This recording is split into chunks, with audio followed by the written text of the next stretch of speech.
Арман Жұмагелдиев, Руслан Искаков және 40-тан астам сотталушыға сот үкімі шықты деп естіп жатырмыз.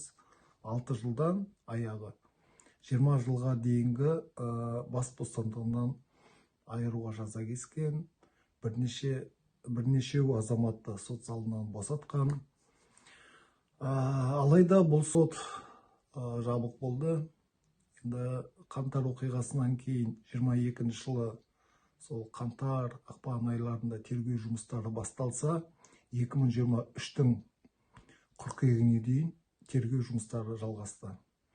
2023 жылдың 15 қыркүйегінде алдын ала тыңдау сот отырысы басталды. Ол 4 отырыспен аяқталды. Біз ашық болар деп үміттендік. Көптеген қаңтар оқиғасына қатысты мәліметтерді аламыз, мәліметтерді білеміз. Кімдер ықпал еткенін көргіміз келген.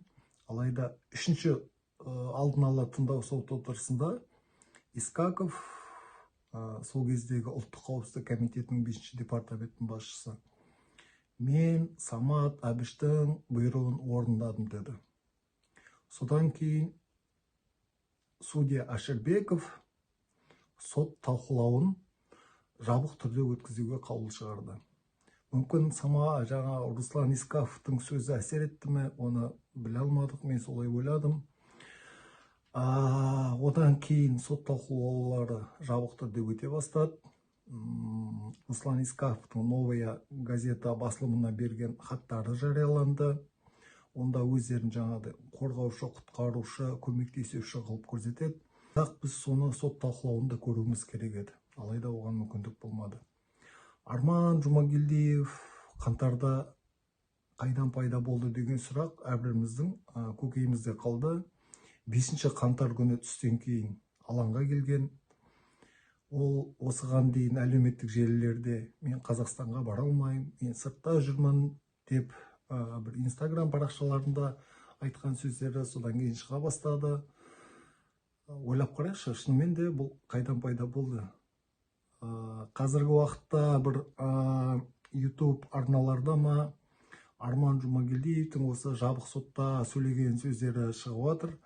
Сонда ол айтады, мен Тұрғынбаевтың кепілімен келдім дейді. Тұрғынбаев бұл сол кездегі ішкі істер министрі.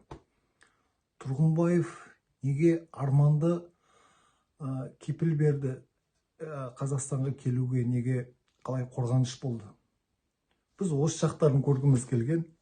Шынымен де Арман дейтін ол криминалды авторитет дейді. Ал Тұрғынбаевтар, лауазымды тұлғалар сол Арманның келуіне неге мүдделі болды? Сондай алмағайып, аласапыран кезеңде оған тапсырма беретіндей Арманның құзыреті қаншама? Қаншалықты ол деңгейі жоғары адам? Біз құқықтық мемлекетте өмір сүргесін криминалды авторитет деп есептелетін Арман Жұмагелдиевке неге мүдделі болды? Біз осыны көргіміз келді, көре алмадық. Сол кездегі мысалы аумалы төкпелі ескі билік пен жаңа биліктің орнауында ортасында көксегендер не болды? Арманның алаңда жүріп штаб құрайық, халықтық штаб құрайық деген сөздер бар. Онымен ол не жеткізгісі келді? Осының бәрін сотта ашылып айтылу керек еді. Әрине, сот жабық сот, біз көре алмадық. Одан кейін білесіздер, қаңтар оқиғасы кезінде Арман Жұмагелдиев Қазақстан қонақ үйіне және Рильс-Картон қонақ үйіне бейбіт адамдарды жинаған деген ақпараттар шықты. Сол жерде азап көрген жәбірленушілер YouTube каналдарға сұхбат бере бастады. Бізді негізсіз мародерсың, тонаушысың деп ұрып соқты деді. Арманның құзыреті қаншалықты құзыретке ие адамды азаптауға, адамды соғуға. Және сол адамдарды жинап, ұлттық қауіпсіздік комитетінің өкілдеріне тапсырады. Көксегендер не екен біз әлі түсінеміз. Осы жаңа жылдың басында Тоқаев Ана тіл газетіне сұхбат берген рас. Ол кезде қаңтар оқиғасына қатысты тергеу істері ашық жүрді. жан-жақты тергелді деген сөзін айтты. Біз жоқ, мен онымен түбегейлі келісе алмаймын. Біз шындық жасырылған жабық соттарды көп көрдім. Соның ішінде атап айтайықшы, Масимов төңкеріс жасау бабымен сотталып отыр қазір. Самат Әбіш, мына Руслан Искаков сот бойынша айтады. Самат Әбіштің бұйрығын орындадым деп. Оның да соты жабық болды. Тұрғынбаев, оның да соты жабық болды.